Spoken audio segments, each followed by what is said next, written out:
Trade union जो register हो सकती है, क्या वो कभी बंद हो सकती है, हाँ कि नहीं? यही टॉपिक को आज हम समझने वाले हैं कि क्या एक ट्रेड यूनियन जो कभी स्टार्ट हुई थी, रजिस्टर हुई थी, उसे क्या कभी बंद कर सकते हैं?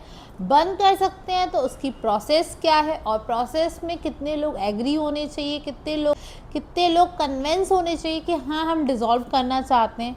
आज इसी टॉपिक को हम समझने वाले हैं, तो वीडियो को एंड तक ज़रूर देखें। सो वेलकम बैक फ्रेंड्स, आज हम समझेंगे डिसॉल्यूशन ऑफ ट्रेड यूनियन क्या होता है। पहले एक बार इसकी डेफिनेशन रीड कर लेते हैं। Dissolution of trade union is the legal process by which a registered trade union is wound up and ceases to exist accordance with the provisions of Trade Union Act 1926 1926 trade union act के अंदर dissolution हो सकता है trade union का legal process के through. कुछ words से अपन definition को इजीली लर्न कर सकते हैं, जैसे कि डिसॉल्व हो सकता है किससे, लीगल प्रोसेस के थ्रू। को समझाऊं तो डिसॉल्यूशन ऑफ ट्रेड यूनियन का क्या मतलब होता है कि कानूनी रूप से ट्रेड यूनियन को बंद करना, समाप्त कर देना is dissolution of trade union.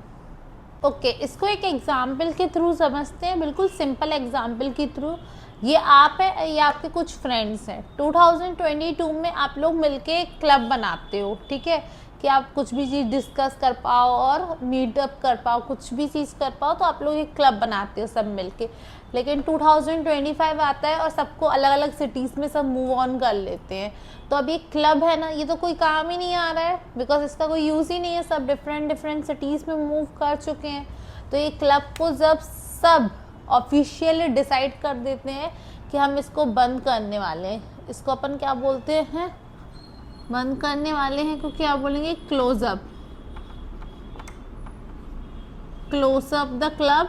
जब क्लब को बंद करेंगे तो उसी चीज़ को बोलते हैं डिसॉल्यूशन। जब सब मिलकर डिसाइड कर देते हैं कि हम इस क्लब को बंद करने वाले हैं। ऐसे ही यूनियंस की बात होती है कि ट्रेड यूनियन को सब जब मिलकर डिसाइड करते हैं कि अब यह नहीं चलाया जा सकता है, अब इसका कोई एग्जिस्टेंस नहीं है, तो उसको बंद किया जाता है। क्वेश्चन दिमाग में आता है कि एक क्लब तो बनाया था इन लोग ने, वैसे ही ट्रेड यूनियंस बनती हैं, तो अगर यूनियन खुद बनाई है तो यूनियन बंद क्यों करेंगे? इसका रीज़न क्या हो सकता है कि वो खुद को खुद ही बंद करेंगे? तो हम ये चीज़ों को समझने वाले हैं कि यूनियंस को खुद से क्यों बंद किया जाता है।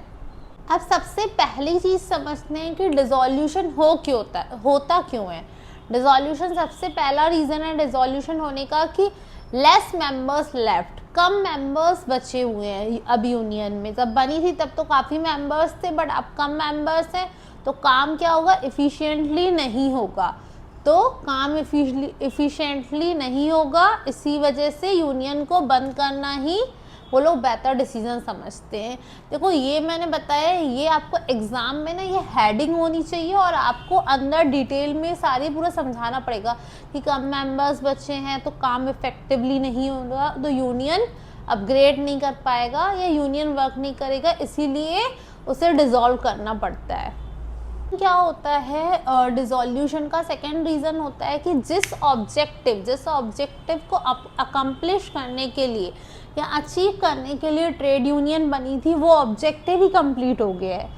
जो होना था ऑब्जेक्टिव, जिसके लिए ट्रेड यूनियन बनाई गई थी, वो ऑब्जेक्टिव कंप्लीट हो गया, तो अब ट्रेड यूनियन का कोई यूज़ ही नहीं है कि वो एग्जिस्टेंस में रहे, इसीलिए उसे ख़त्म कर दिया जाता है, डिसॉल्व किया जाता है। थर्ड रीज़न की बात करें, थर्ड रीज़न है फाइनेंशियल प्रॉब्लम्स। अगर यूनियन के पास इतना फंड ही नहीं है, इतना पैसे ही नहीं है कि वो अपनी यूनियन को चला पाए, तो वो लोग क्या बेटर समझते हैं, वो डिसॉल्व करना ही बेटर समझते हैं। फोर्थ पॉइंट इज हमारा म्यूचुअल एग्रीमेंट ऑफ मेंबर्स। जब मेंबर म्यूचुअल एग्रीमेंट से, मतलब मेजॉरिटी ऑफ मेंबर्स चाहते हैं कि हम ट्रेड यूनियन को डिसॉल्व कर दें, तब भी ट्रेड यूनियन डिसॉल्व किया जा सकता है। आप एक बार रिवाइज कर लेते हैं क्यों बंद किया जा सकता है, क्यों डिसॉल्यूशन होता है ट्रेड यूनियन का। सबसे पहला reason less members left, second is objectives completed, third is financial problems, fourth is mutual agreement of members.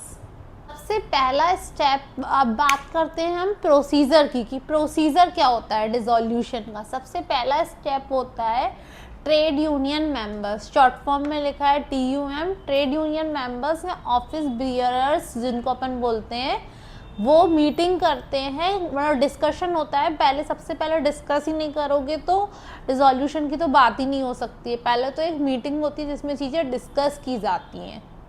Step second की बात करते हैं। स्टेप सेकेंड क्या होता है, यूनियन के रूल्स के अकॉर्डिंग डिसॉल्यूशन प्रपोजल पास किया जाता है। पहला मीटिंग हो गई, अब यूनियन के रूल्स के अकॉर्डिंग डिसॉल्यूशन प्रपोजल आगे पास किया जाएगा।